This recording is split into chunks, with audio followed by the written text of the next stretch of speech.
you know that, just public disclaimer, do with that information what you will, mostly for archival purposes, but in the case of this particular recording.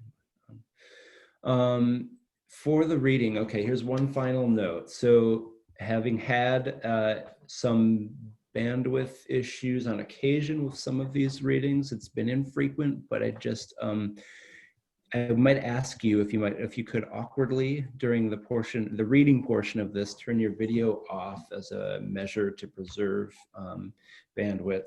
But then I hope that for the Q&A, you'll make yourselves visible again. I want to see you very much. But that way, that'll sort of reduce data usage and hopefully will mean we don't run into any technical difficulties during the reading. But again, Q&A, come back. I'll say more about the Q&A when that time comes because I've said enough. The only thing other than these things I've already said that I want to do is to mention that the introduction this evening will be provided by CJ Scruton. CJ has been a huge help with this project in a number of ways. And also just a little bit, CJ is a writer, editor, and teacher currently based in Milwaukee, pursuing a PhD in literature and cultural theory at UW-Milwaukee. They are a poetry editor for Cream City Review and founding member of the Milwaukee Queer Writing Project, as well as serving on the board of the Milwaukee Native American Literary Cooperative. So CJ, thank you. I'll turn it over to you and then onward to Stephanie. Thanks. Gotcha. Thank you. Quick confirmation, my audio is still understandable. Is that still working for everyone? Your audio is great. It's just audio, but you're, yeah. Great, cool. Thank you. Thank you so much, Mike, for opening things up. And thank you so much, Stephanie, and everyone else for being here. I have many, many Post-its. I had to do lots of narrowing down in terms of how I wanted to make this introduction. But I will try to, in the interest of everyone's time, keep this as brief as I can. Even before reading Stephanie's bio, I really, among the many things I took from advice from the Lights, I kept coming back to this idea of sort of advice as almost a form or almost a mode of speaking. You know, even though there are only a few poems in this collection that actually have advice in the title, really something that I kept coming back to were these moments when the speaker was sort of giving advice to this younger Stephanie, or even this younger Stephanie was sort of trying to find advice for herself. Even, you know, a lot of these persona poems are sort of existing in this space of trying to sort of basically give care to other beings and themselves. And advice, I find, to be just such an interesting and powerful sort of mode to work in that way. And so sort of with that in mind, I mean, among many other things that jumped out to me in this book, the sort of act of self-advice giving just seems, even for queer and trans people who have relatively supportive families, pretty much every queer and trans person I know has to have this process of sort of, you know, self-raising, self-advising, self-discovering. And I think that's a big part of why I couldn't quite escape it in this book, and why it just felt sort of more and more powerful the more I worked through this book. These sort of, you know, dealing with lots of feelings, many of them bad, but sort of from a place of poetry and lyricism, kind of doing oneself the kindness of kind of performing these acts of queer self-mothering, or even sort of doing the kindness of a younger version of ourselves. It's just something I think I can't yet know the full extent of how much I'll continue to learn from that. But really already that has said so much to me.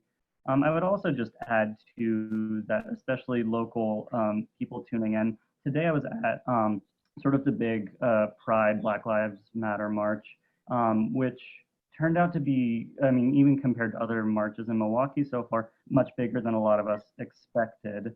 And so the only thing I'll add on to sort of, you know, thinking about what we can do with advice and queer advice is thinking not only how do we, you know, sort of as queer people care for ourselves in that way, but also how do we sort of look to children from this point on and think about how can we actually give advice and give care to kids especially, but also just queer and trans people in general, who don't always have the social scripts, the social support to do that for themselves, especially Black and brown, queer and trans kids in Milwaukee who, especially in terms of police violence and other systemic violences, don't necessarily have a chance to be kids, even more so than white, queer, and trans kids. And so again, that's the brief version. Suffice it to say that I really like this book and I owe Stephanie a lot. But now I will shut up and just offer Stephanie's bio. And sorry, Stephanie. No, it's okay. No, this is like, I hope I'm worth the attention you're giving me. This is wonderful. This is like, apparently the poems do the thing I was hoping the poems would do. It feels too good to be true. Well, okay, I will read Stephanie's bio and then let her take over. So Stephanie Burt is a poet, literary critic, and professor with 8 published books, including 2 critical books on poetry and 3 poetry collections. Her essay collection, Close Calls with Nonsense, was a finalist for the National Book Critics Circle Award. And as we know, her next poetry collection, Advice from the Lights, is now featured at the NEA Big Read for this year. As mentioned, Burt has many other book-length works, but I'm just going to name a few here. Don't Read Poetry, The Poem Is You, 60 Contemporary American Poems and How to Read Them, Belmont, The Art of the Sonnet, The Forms of Youth, Adolescence in 20th Century Poetry, and Popular Music. And again, that's the abbreviated list, if you can believe it. The New York Times called Burt one of the most influential poetry critics of her generation, and she is the recipient of a 2016 Guggenheim Fellowship. In addition to all these published works and accolades I've just listed off, Burt's writing has appeared in the New York Times Book Review, the London Review of Books, the Times Literary Supplement, The Believer, and the Boston Review. So without further ado, please join me in welcoming Stephanie Burt. Hi, it's an unparalleled honor to be here in this company with this kind of recognition. And I hope that thank you to everybody who's done more than I have today to make the social groups and the societies that we live in better and more helpful and less harmful. I'm going to read some from the book that we're focusing on, from Advice from the Lights. And then I'm going to read some poems from the brand new one, After Callimachus, which is a set of translations, adaptations, imitations, and mistranslations from my favorite queer or queer adjacent poet of classical antiquity. But before I do any of that, I'm going to do something that I try to do whenever I'm the only reader on a program, which is to read something by a writer who's maybe less publicized than I am, who I want people to know about. And this is one of the poems from the second book published late last year second book of poetry, rather, by Cameron Awkward Rich, whose work I've really been following, both poems and prose, who is super thoughtful. He's a Black transmasculine writer who is now teaching in Massachusetts, but who has Midwestern and California backgrounds, and who's just super thoughtful. And a number of his best poems would not be appropriate for probably for a white lady to be reading. But this one, I'm pretty sure I can at least introduce you to some of the reasons that it works. It's from, I believe, near the end of his new book, Dispatch. And again, Cameron Awkward Rich, AWKWARD -RICH, cento, between the ending and the end. And the cento, if you don't know, is a poem made out of quotations from other poems, and sometimes they're fairly long quotations. And the game of the poem, Ashbery wrote a couple of these, is to spot the sources of the quotations, but that's not what he's doing here. The lines are short, and you'll see. Cento, between the ending and the end, by Cameron Awkward Rich. Sometimes you don't die when you're supposed to, and now I have a choice: repair a world or build a new one inside my body. A white door opens into a place queerly brimming, gold light, so velvet gold it is like the world hasn't happened. When I call out, All my friends are there. Everyone we love is still alive, gathered at the lakeside like constellations. My honeyed kin, honeyed light. Beneath the sky, a garden, blue stalks, white buds, the moon's marble glow, the fire distant and flickering, the body whole, bright winged, brimming with the hours of the day, beautiful nameless planet. Oh, friends, my friends, bloom how you must, wild until we are free. Dispatch by Cameron Awkward Rich. It's a really good book. And I recommend it. And now I will read some work of my own. And I hope it's not terribly anticlimactic.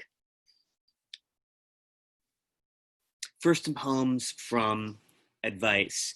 And if you've got requests, if there are poems from that book that you liked, just put them in the chat or let the organizers know or let me know, and I will seriously read that poem.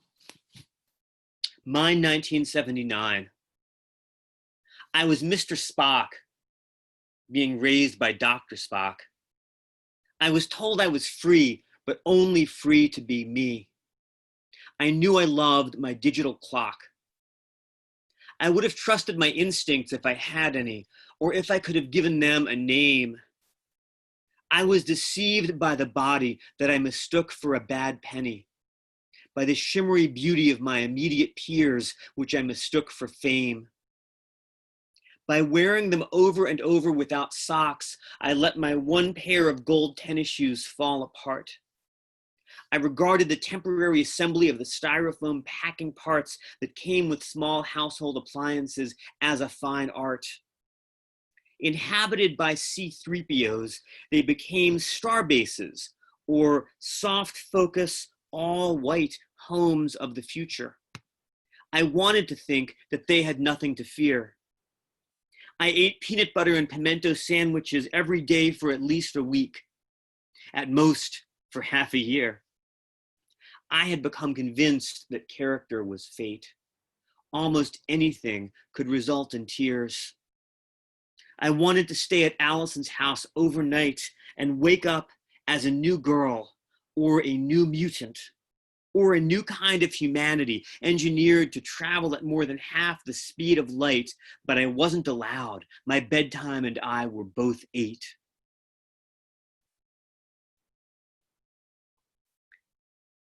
Zoom readings are fun because you don't have to leave your house, and you can just do all the makeup you want to do or wear whatever you want to wear despite whatever the climate is, and people can tune in who maybe couldn't get there, but they're also bizarre because you don't see the people you're reading to.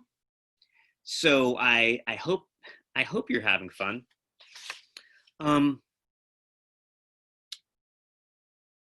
Kites. Complete in ourselves, we look like scraps of paper anyway.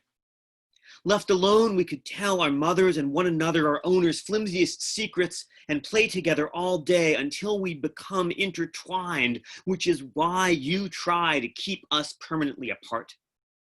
One of us is a gossamer pirate ship, a frigate whose rigging the industrial sunset highlights, sail by oblong sail. Another resembles a Greek letter, gamma or lambda.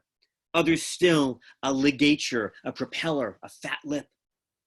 Our will is not exactly the wind's will. Underlined by sand, whose modes of coagulation and cohabitation none of the human pedestrians understand, we take off on our almost arbitrarily lengthy singletons of string toward the unattainable, scarily lofty realm of hawk and albatross, and stay backlit by cirrocumulus. It seems to be up to you to keep us up in the air and to make sure our paths never cross. So a lot of the poems that are speaking objects or speaking animals in this book are allegories of queerness and transness, though not all of them are. And I realized after the thing came back from the presses that so many of these poems are about seeking queer community and seeking trans community and not having it yet. And around the time that this book was hitting the shelves was around the time I started to begin to feel that I had found that community. And there are little bits of that in the current book, though that is mostly a book of adaptive translations.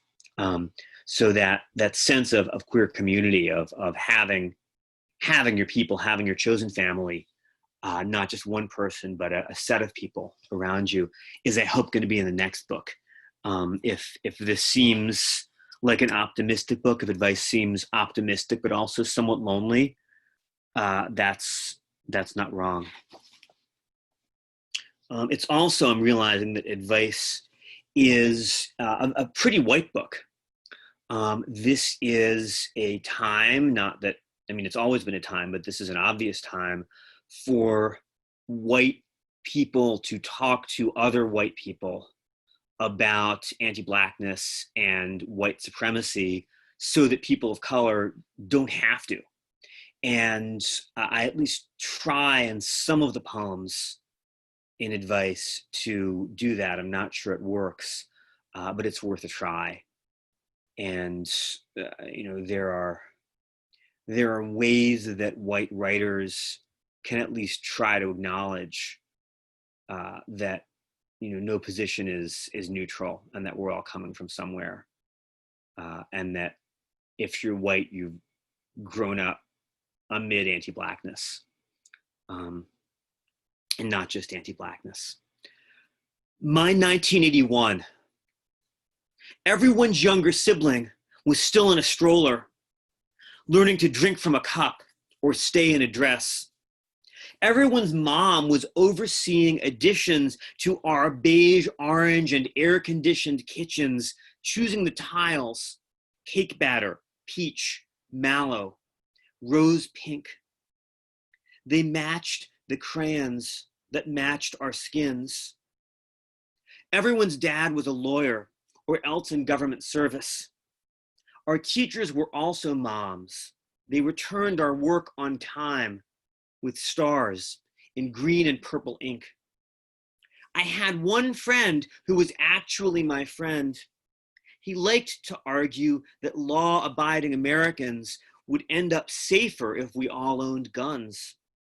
He knew about BMXs and how to surf, or said he did. I didn't know what to think. Each week on TV, we awaited the motorcycles of the bold, law-abiding, wisecracking police.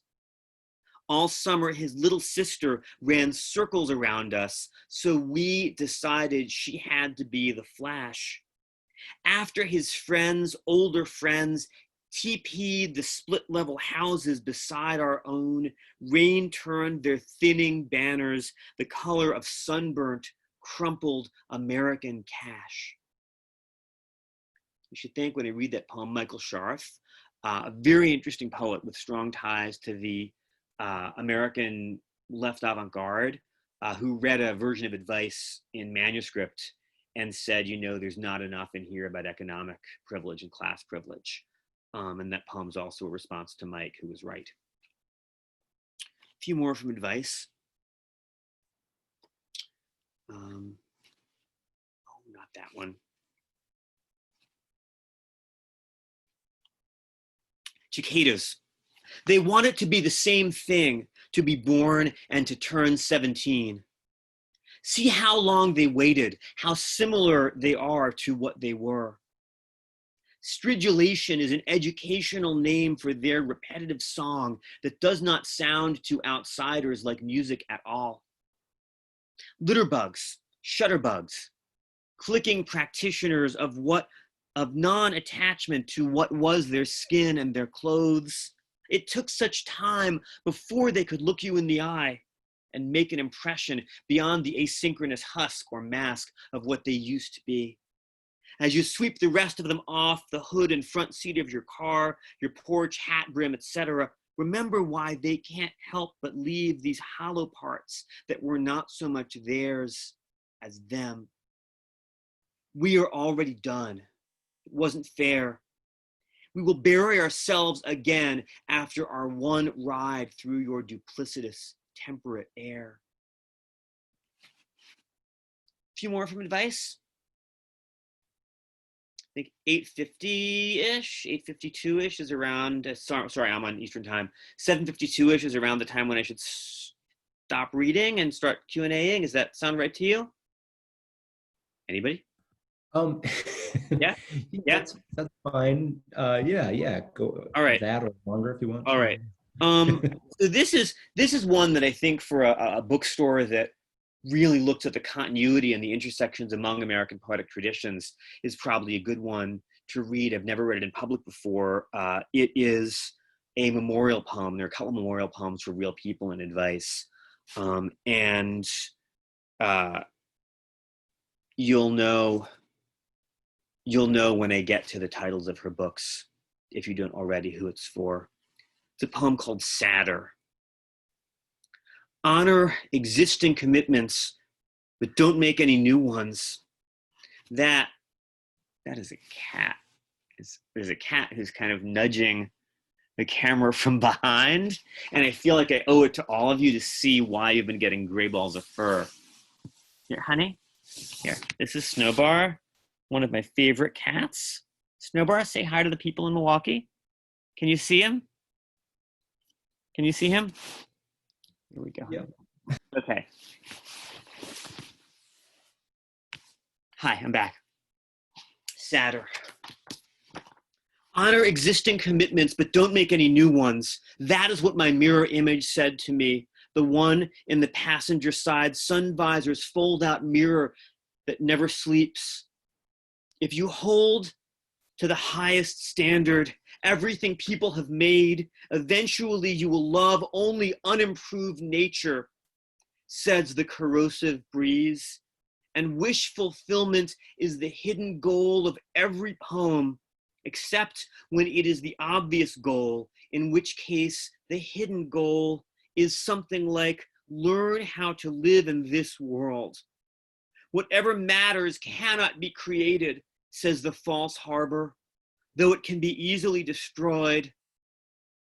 Oh, sad-hatted midday pedestrians in nearly frozen air on the two-lane road before the ocean in Barrington, where the sea wind-tolerant shrubs encroach and industry never was, and nothing is sweet and everything is salt, and the author of Stringlight and Shall Cross no longer has your back. Each grain could be the last in an arc whose end we know, and all the far whitecaps are rescue hounds who want to run as fast as they were once rewarded for running and will not run, or not with such enthusiasm, not ever again. If you don't know the titles, that is a memorial poem for one of the great poets of the last 30 years, C.D. Wright. I recommend everything she wrote.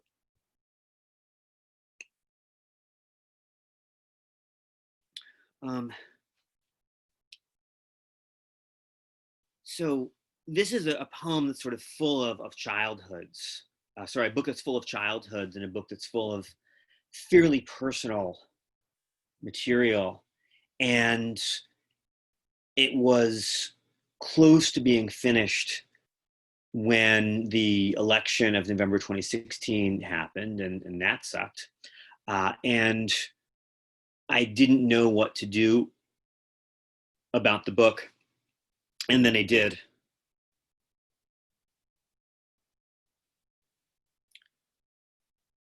Resolved not to come between grain and gleaners, a child and another child. Bring your might to the dusk. Do better than the best of all possible government and the worst of all likely worlds. Consider the sun as it rises only slightly over the moon's lip, turning the lifeless craters from rose to rose gold. Not caring where or whether anything grows, no one has to be told.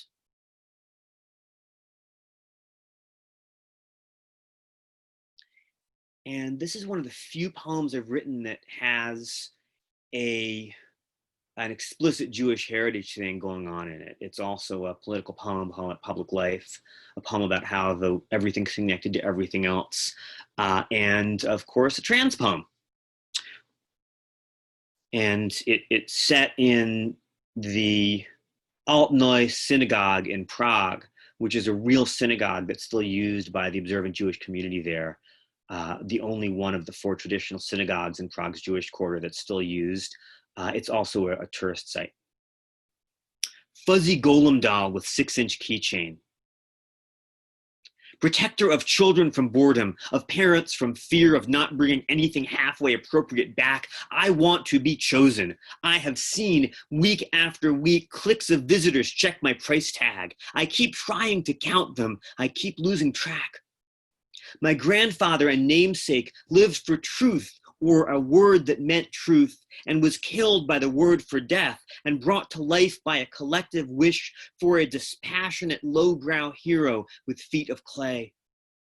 Whatever made him famous, he did with his hands. He may or may not have been able to do a good deed, to interpret as well as follow simple commands. Once I belong to you, you can take me downstairs. A queue of high stains on the wainscot serves to remember the existential threat of 2002, when the quarter flooded and the water entered. Each wooden seat bears a brass nameplate. In the one center of the sunken, holy rectilinear area, a cast iron cage awaits cantillation and prayer. What you inherit depends, not least, on what you can make. In my own recessed and featureless interior, I hold, along with the spell or scroll for strength, a rabbinical saying. Carry these 2 truths in your back pocket and take them out as occasion demands. On the one side, I am dust and ashes. On the other, the world was created for my sake. So there's more in advice. And if you have requests, I'll get to them. But I did want to read a few poems from After Callimachus, the book brand new this year that is all versions, adaptive translations, imitations, deliberate mistranslations of work by Callimachus, who is a really interesting figure. And who deserves to be famous for us, for readers of English poetry in English, in the way that people like Sappho and Catullus and Libau are, even though he's not. He was a dark-skinned immigrant. He was born in what is now Libya on the coast and lived most of his adult life in an extremely multicultural city of Alexandria, where he wrote in Greek, and lived in a world that was partly Greek and partly Egyptian, and quite international and very Mediterranean. He was very well-read and very funny, and very uninterested in the kind of positions of power and authority that some of his peers took. And he wrote epigrams, short, often witty or sad poems or erotic poems, and he wrote hymns to the gods of his polytheistic time. And he also wrote a lot of other poems which survive in fragments, which were very, very much admired in his own time. There's a tradition that he was the librarian at the Library of Alexandria. That's probably wrong, but he was a librarian. He was involved with the library probably in some way. And in case I didn't say thank you already, I'm going to say thank you now before I read a few of the new poems to everyone at Woodland Pattern, Mike and Jenny and Laura and everybody and everyone who's come to this event. Thank you to Grey Wolf Press, to Jeff and Marissa and everybody else at Grey Wolf who's publicized advice and who I hope to be hanging out with in the future.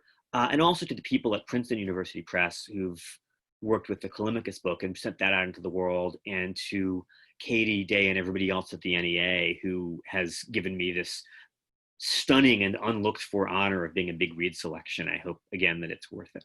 And yes, that is a cat butt. Snowbar, if you're going to show the good people of Milwaukee part of your body, can we make it your head? You have a beautiful tail, but they don't want to see your butt. Come on, honey. Come on, honey. More Snowbar? More Snowbar. Hi, honey. See? Hi, there we go. Oh, now he wants to show you his butt again. Sorry. Go. Super cute. Okay. Callimachus, after Callimachus. Epigram 43. It's easier to explain if we use Mr. Spock. Had it been my decision to develop a crush on you, you may indeed have objected. It is most illogical. It might indeed offend. And yet, if neurobiology will require me to experience this emotion and moreover to communicate it, well, it's not like we can turn back the relevant clock. It's not like I stood in your right of way at midnight and threw pebbles at your window. All I did was leave a note on your door. I have been and always shall be your friend.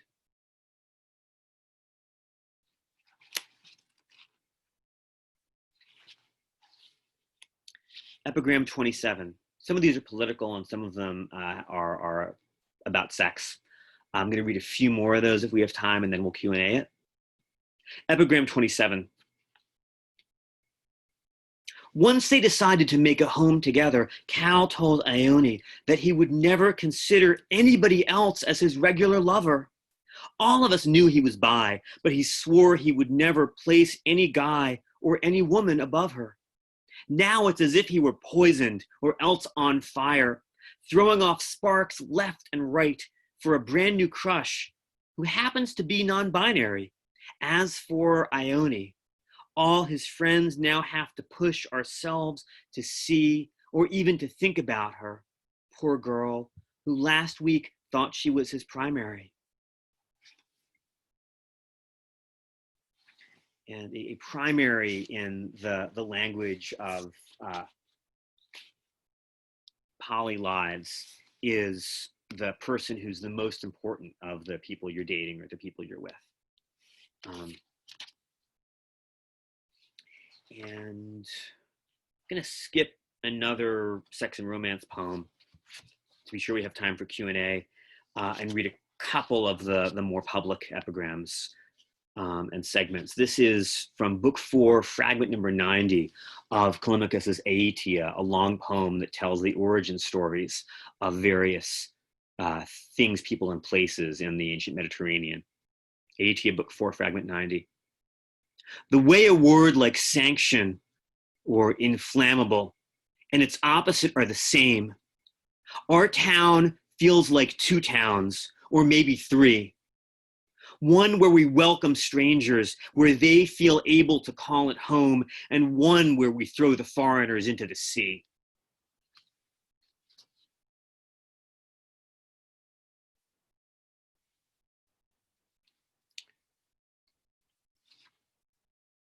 Another one on the same theme, Aetia, book 2, fragments 44 to 51. All the Greek cities have seen their refugees. Only one has shown them pity, let alone hospitality.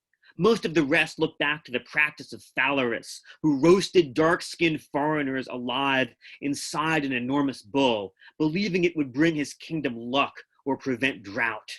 I know whom I think Zeus loves and whom I'd like to see kicked out. Time for a few more. Aetia, book 3, fragment 65. Do people know what lochia is? Lochia. It's what after you give birth, if you're someone who can give birth, comes out of you sort of following the baby to whom you gave birth. And if you haven't had that particular kind of sex ed or before birth education, it often surprises and displeases people who are giving birth. But it's a thing. Nobody wants to talk about lochia or about menstruation, but really we should. The lovely and ample fountain in Argos named Purity belongs to the city. Domestic workers clean themselves there, so men say the appellation must be a long-running joke. Those men are mean and should not hold positions of authority. The fountain and its purpose are pure and good. That poem is a reaction, among other things, and to this audience, it's probably not a surprise, to the realization among more and more people who are in charge of restrooms, especially restrooms that are still gender segregated, that there really ought to be tampons and menstrual products available in men's rooms as well as women's rooms, because of course, some men menstruate.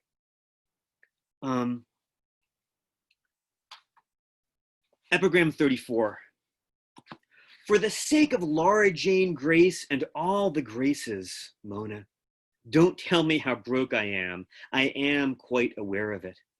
That's almost as rude as telling someone her own dream, as pointless as spelling out pi to 12 decimal places. If you're really worried, you could always buy me some food or find me appropriate work so I could take care of it. Rhyme is fun. There should be more rhyme. Let's see. Two more. I can't see the audience. Oh, I love these questions. Hi, person whose screen name is Six Hearts. Where in Maryland are you?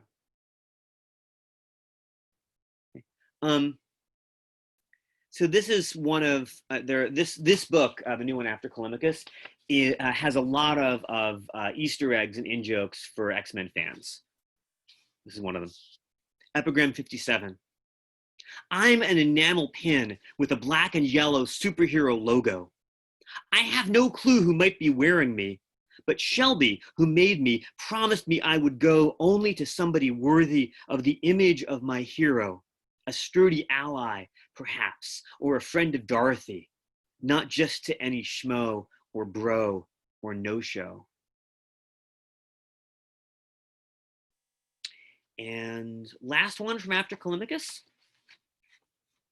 Fragment 278 from Callimachus's poem called The Hecale, after an older woman who took care of the hero Theseus. Don't let yourself or your friends or your children leave the house without money. That rule extends to the dead who have to cross the Styx.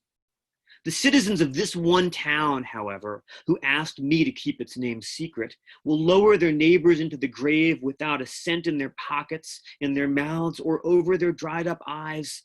Their ancestors told Demeter where she could find her daughter, and the goddess of all harvests gave their descendants free passage over that river, their perpetual and melancholy prize. Thank you so much, and super thanks to Grey Wolf for doing advice. And hi, Mike, you're back. Hi, everybody. Hi. And yeah, is this the Q&A period? I suppose it is. Yeah, I'm sorry. You were. That was your closing poem, right? I mean, I've seen enough poets read for longer than the intended period of time, and I never want to be that girl, you know. If you want me to read a few more poems, I will. But it seemed like what is it? It's 8 o'clock in Milwaukee, so time to go to. How about maybe like some Q&A, and then maybe if we like closed with another one or two? That sounds great. Yeah, we're gonna go. I imagine we're gonna go to 8:15 or 8:30 for you. Is that right? That sounds about right. Yeah. Okay. I hate to be the girl who overstays her welcome, you know. No, not at all. Okay. Yeah, and just to say, so yes, please, some of you have turned your video on. Those who have not, who would like to, please do so. Don't feel like you have to, of course. You can always drop a question in the chat. And then you can drop questions. Six Hearts. Do you want to read aloud that question, or should I just read it to the assembled and then answer it? Yeah, that was to Six Hearts. Yeah. And thank you for tuning in from Maryland. I was a child in Maryland. And both of the poems, My 1982 and Fairy Story, Stephanie, Sylvia Plath has entered the waiting room? Yikes! Thank you for joining us. Okay, Six Hearts says I should read aloud the question. Please tell us what inspired you to write the two poems, My 1982 and Fairy Story, Stephanie. There are so many words in each poem that touched me. And you're in Maryland. So the poems with the word Stephanie in the title were written before I told everybody to call me that. They were written when I was trying to be non-binary so as not to flip out or push away the many people I trusted and loved and cherished and worked with who had known me when I was still trying to be a guy. And I ended up doing, and the very good people at Rain Taxi in Minneapolis ended up publishing a chapbook called All Season Stephanie of poems that would have been autobiographical poems about my experience had I grown up as a girl, had people raised me as the girl that I am. So Fairy Story Stephanie is really about that. And it comes from thinking about the utility of fairy tales and of the cheap plastic stuff that constitute some of the wonderful trappings of American girlhood, in which I still have. This is a new friend gave me one of these. I don't know if it's on camera. It's a frozen purse, and I love it. So some of those poems come from that. The poems with years in them are poems that are based on actual slices of my actual childhood in Montgomery County, Maryland, and Washington, D.C. And from realizing that I could arrange and sort of try to be humorous as well as I don't know, melancholy about a lot of those childhood memories. Should I read one of those poems? Okay. I'll read Fairy Story, Stephanie. A little shorter. Unless we have... Here we go. Fairy Story, Stephanie. After I pricked myself in my ring finger deliberately with a pin because I wanted to feel something in my own body that I had done on my own, I couldn't sleep for a week or not for more than an hour at a time. I was the sun in June. I was ready to set, all amber and solar gel, and me craving the lead. I want to be found, but I wanted to be hard to find. I have the longest lashes and the least patience, and if strangers admire my powers, I won't mind having to stand forever waiting in line.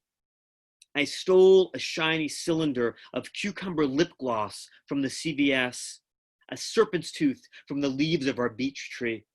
Until recently, I could not tell any difference between I want to meet people like me, I want people to like me, and I want to go out of my way to meet people like me, except that I want there to be nobody like me, only a mirror in air and a series of shimmery alien sympathies. Thank you for all the time that you and your friends let me pay attention to me, paying attention to me. Oh, getting Thank you so much. wonderful, like, thank you so much for being here, material in the chat, and I'm super grateful. I don't know that I can answer that because they're not questions. Yeah, for further questions, so like say people can feel free to share in the chat, or also if we can see you, you can just raise your actual hand, or if we can't see you, you can raise a digital hand. There's a hand raise function, or maybe just like a thumbs up or something to let us know if you'd like to unmute and like talk, share your question that way. So with that in mind, are there any other questions?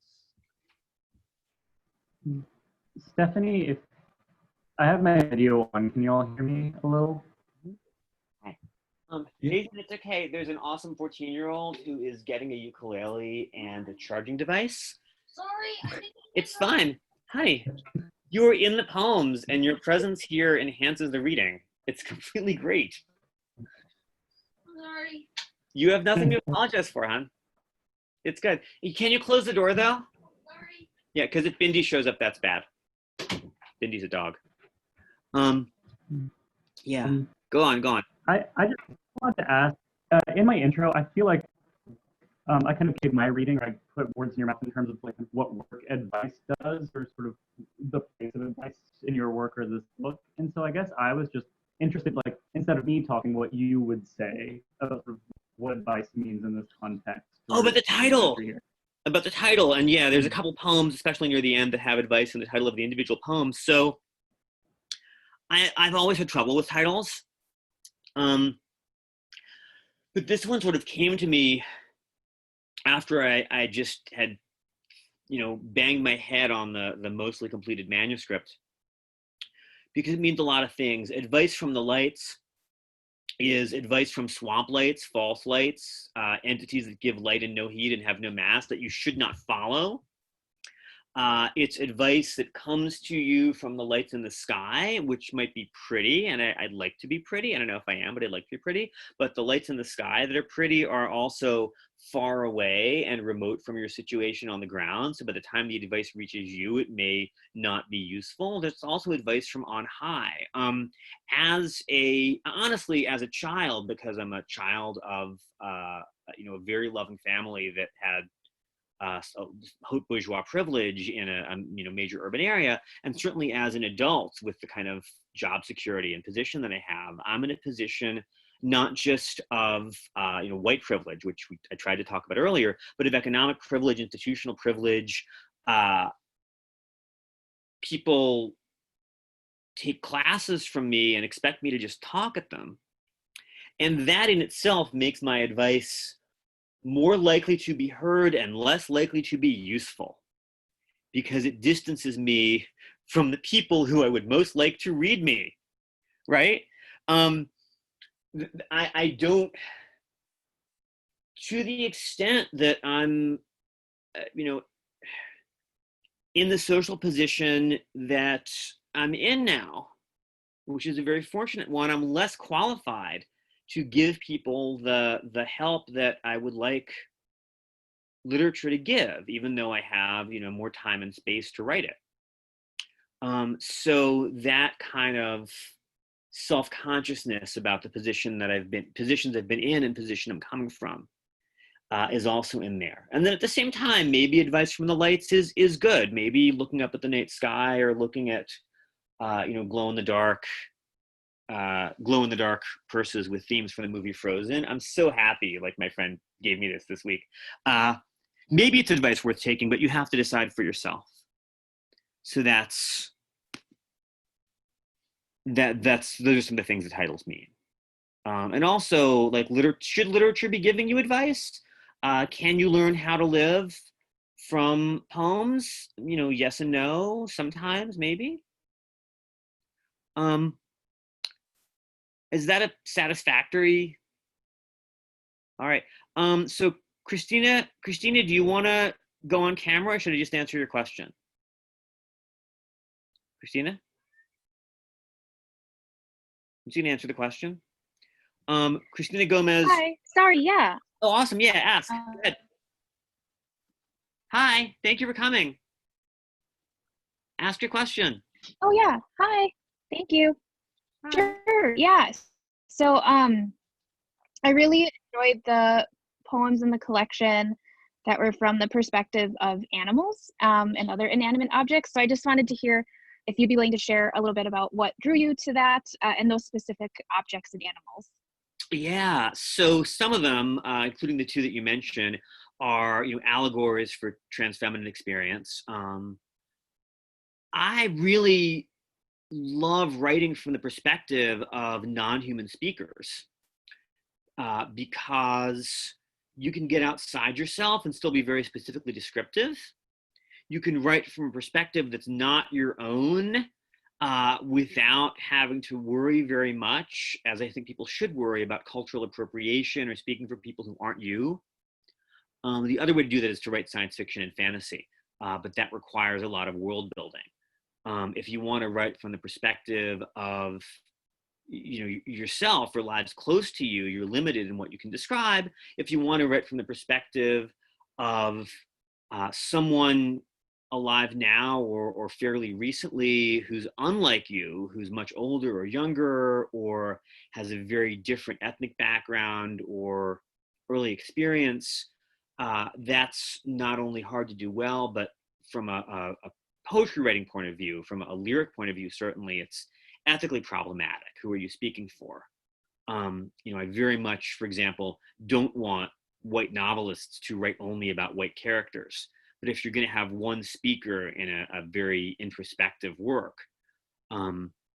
there are some concerns about, I have some concerns about trying to create a realistic character who's unlike you. But you can't culturally appropriate a flashlight or a ferret. They don't write poems. They don't speak in human languages. And you can describe them. And you can also have flashlights and ferrets express kinds of feeling that would seem self-indulgent or extreme or unwarranted or maybe even disturbing if you had a clearly human speaker expressing them. And I didn't make this discovery all by myself. I made it by reading poems where my favorite writers did this. Elizabeth Bishop's triptych of prose poems with tropical speakers, Giant Toad and Giant Snail, and there's one more. It's called Rainy Season Subtropics, has been very, very important to me. Stanley Kunitz, who to my mind is really an underrated poet, and who wrote pretty much all his best poems after he turned 80, has a number of poems with invertebrate speakers that do this as well, and they were really good models. Gwendolyn Brooks has a poem called To a Squirrel in Winter, where she's speaking to the squirrel rather than as the squirrel, but it has some of the same dynamics. It's not her best or most important poem, but it's terrific. It's underrated. So I read poems that did this and decided that I wanted to do it too. And it was also when I was still kind of struggling with who I was and what my gender was and how much I wanted to present it to the world. I could write a poem spoken by a hermit crab that was a way of yelling, "I'm a girl," without having to yell it at my colleagues and at all of the parents of my small children's friends in primary school.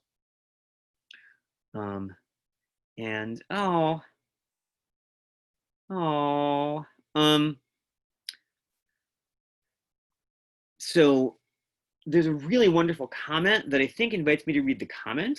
These poems are wonderful. Thanks for sharing. I especially admired those without advice in the title, which is most of the poems. One expects a lot of the imperative mode, pushing the lines over each other, but they strike such a good balance. Just wanted to say thanks. You can read it if you would like. I am being shy today. And that is valid. Some of the animals also, some of the non-human speakers let me think about shyness.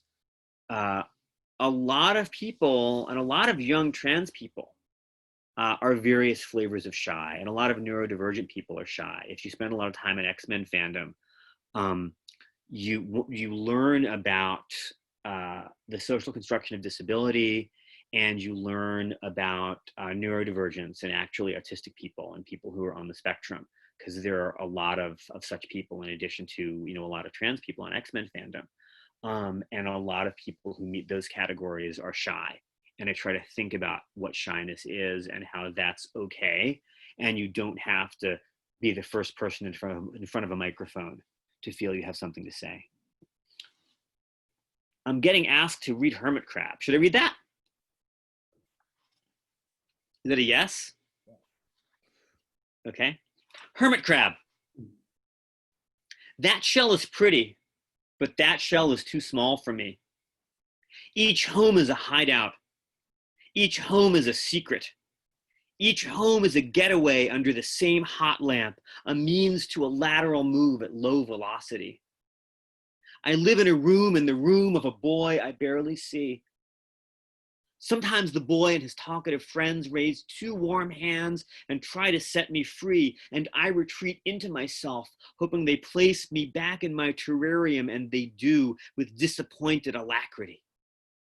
Scatter patterns in sand, adnates, cancellates, gaping whelk husks, a toy tractor trailer cracked and dinged beside the spine of a plastic tree. The helmet-shaped shelter of a shadow cast by not quite buried wedge of pottery. If I have a body that's wholly my own, then it isn't mine. For a while I was protected by what I pretended to be.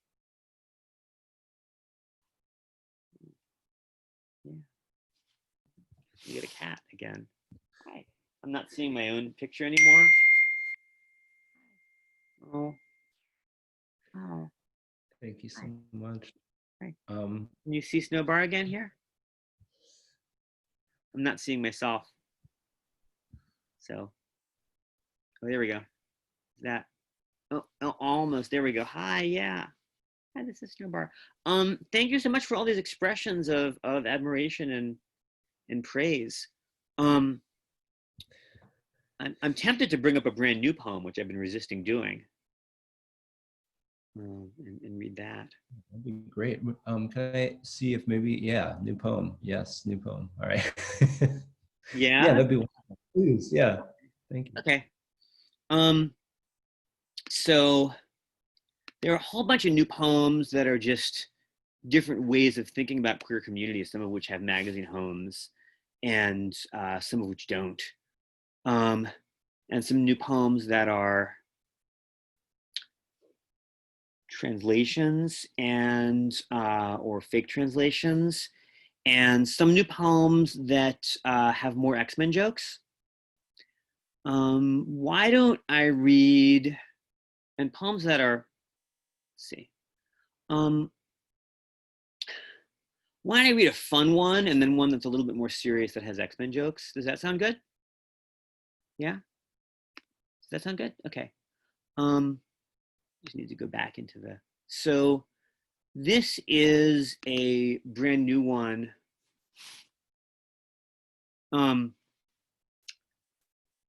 That was sort of a commission that I hope worked out very well from another one of my new friends in the new queer communities that I'm really honored to be part of. And all of the facts in it are accurate, and you can watch the actions it describes if you find the right YouTube video. The poem is called Low Comedy. They genuinely don't care what you think or whether you smile. They will perform, if that's the right word, at their pace. These baby sloths whose semi-professional guides now ease them to the base of a slim hardwood so they can learn to poop. Seriously, look at this one's face. He has discovered the very idea of the good, or else the true and the beautiful.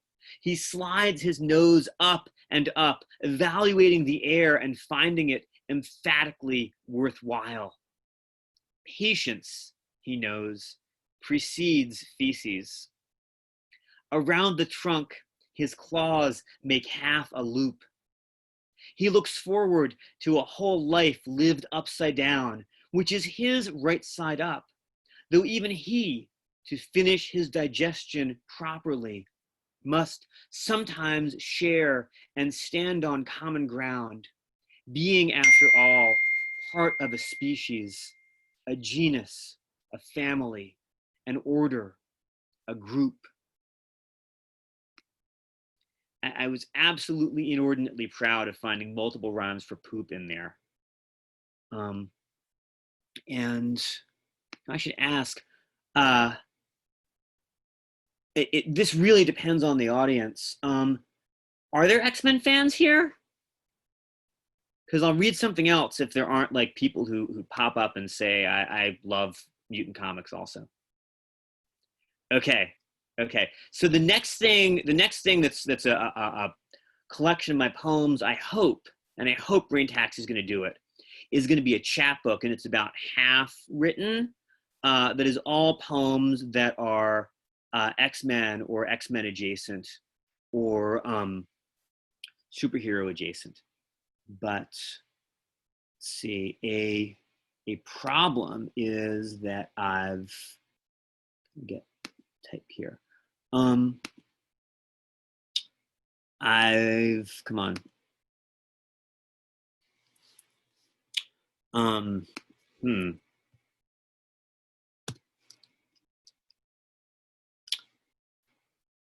guess this one, there we go. I found the correct folder. And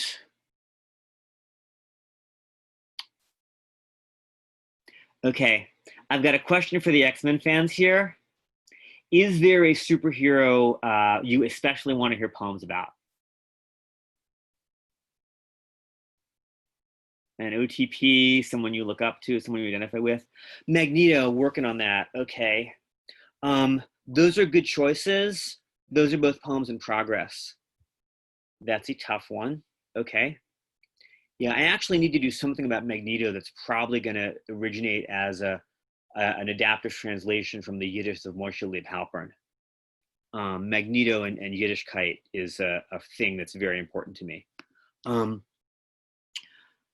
Let's see. So I think I'm going to do this one.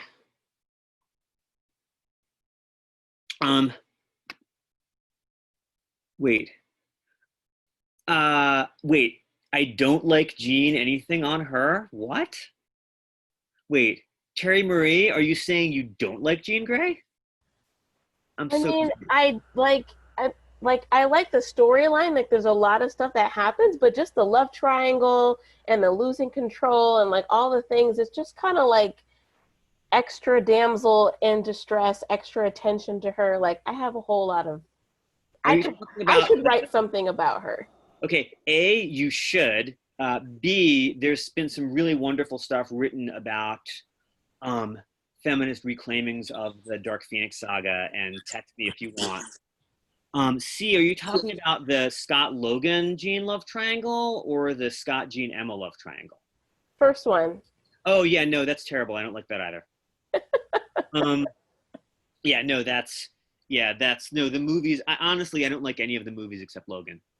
None of them get the amazing gender politics and disability politics of the comics correct. But they've introduced people. So people are asking for Rogue. I'm going to do two poems, one of which is a stealth X-Men poem. There's a character who turns into a wolf. That's her superpower. And she has not been treated very well by recent comics. So I wrote something for her. But I also, because one of my friends identifies very strongly with Rogue, did a translation of some medieval poetry by Francois Villon. That's a love poem written to Rogue from the character Gambit, who is now her chief love interest. Should I read them both? Want to hear them both? Is that too much? No? No? Gone the wrong? I'm seeing some thumbs up. Okay, so this is an adaptive translation of a love poem by Francois Villon, and who spoken by Gambit, who is Rogue's great love interest in the comics, and who is a thief from New Orleans. And so his poem is called Thief of Hearts. Repeat, try again and again. Songbirds do every year, flit, warble, and dodge till they find a mate. Some trill and coo. You could hear them land a lot at a time in the X-Mansion's deepest grove, eating the pears from the dewy trees 2 by 2. I let them represent our love. Everything I steal for you. After I left New Orleans, long before I understood you could become the soul of my soul, larceny ruled me, but I wanted more. I opened my red eyes to you and I felt whole, vowed I would stay beside you if you would let me. Eternities later, I palmed the ring and saw what I had to do, and you said, this is crazy, and I said, have you met me? Anything I steal for you. Never believed we could touch each other the way newlyweds all crave, but now we can. All the times I would just watch your lips and say, my only love, I'll be your only man. Our prologue now, our lagniappe, our preparation. You're my 4 of a kind, my royals, my mate in 2, my spacefaring partner in crime, and my best destination. Everything I steal for you. Rogue, you're my heart's every word and my only nation. I've lied before, but what I say now is true. I'll share my cats. I'll be your forever Cajun. Everything I steal for you. And I realize Gambit is not in the movies. I hope that was at least fun for some people. I recommend, and I sort of say this, thank you, Jessica, to everybody who asked me what should people do to become better poets, translate, translate, translate, translate, translate, and find peers, find people you trust who want to read your work. So this last one is something that if you want it to be a mutant poem, it is, and if not, it doesn't have to be. And it's called Prayer for Werewolves. And it's going to be in a magazine called Raritan out of New Jersey this fall. Prayer for Werewolves. Someone will probably love you for who you are. If not, you'll still find friends. Friends who, given time or given warning, will probably gather around you, hold your hands, and wrap you in soft coats and blankets till the violence inside your body ends. Someone will probably love you for who you are, not just for who you labor to be. Maybe you're lost in your skin today. Maybe you're burning and wish you could tear it all off. Please don't. You are variously a marvel, an athlete, a wilderness, a source of warmth, and a way to learn from fear. When you have claws, your claws are yours. Your ears bristle and are yours. Your irises are citrine, pure and yours. They let you see through smog and pine thickets and into the future where you need no chains to feel secure. And someone will probably love you for who you are. Then you will know each other's scents and nuzzle or lope together. But for now, you have friends who are not going anywhere. Please stay here. So yeah, that. Thank you so much. Thank you. Yeah. And I'm going to share my email address to again to the person, somebody else who has some advice from me to make sure that nobody misses it. And I hope to see you again with more on Magneto and with more for people who don't care about superheroes, because it's okay not to care about superheroes. Just like it's okay not to care about Elizabeth Bishop or Alexander Pope or any other individual poet I'm really into. Thank you for being here for Woodland Pattern and for the community of poets and of queer and trans poets also in particular. And for all the other communities that are adjacent to ours. And thank you for hosting. Should we take any last questions or are we out of time? Yeah, are there any last questions? Yeah, okay, Zach. Stephanie, thank you so much. I'm Zach. I'm the director of the Bindery project that helped put the zine together along with Bear Bear. Thank you. Well, thank you. There are many people who I can see who contributed to the zine who are here. So thank you to everybody who made it happen. It's beautiful work. But to everybody else on the call, the original intent was to have the zine produced for the reading and to be able to give it to everybody who attended, like the actual tangible object. So if you are interested in actually getting the tangible object, we're still going to make them. Just we got a little bit behind because of COVID, so they're not going to be produced until the first week of July. But if you would like one, whether you contributed or not, I'm going to put my email address in the chat here. So please just email me and let me know, and we'll kind of collect everybody who wants one, and we'll figure it out between Woodland Pattern and Bear Bear and myself. We'll email whoever wants one and let you know how to pick one up at Woodland Pattern or something. So just wanted to let you all know. Zach, I'm about to just send you mine right now. Oh. No hurry. Okay. I'll just show up and we'll have a socially distant chat. Okay. Okay. Great. So just wanted to let everybody know that the whole point was to get it to all of you all so you can pair it with your book. Oh, what an honor.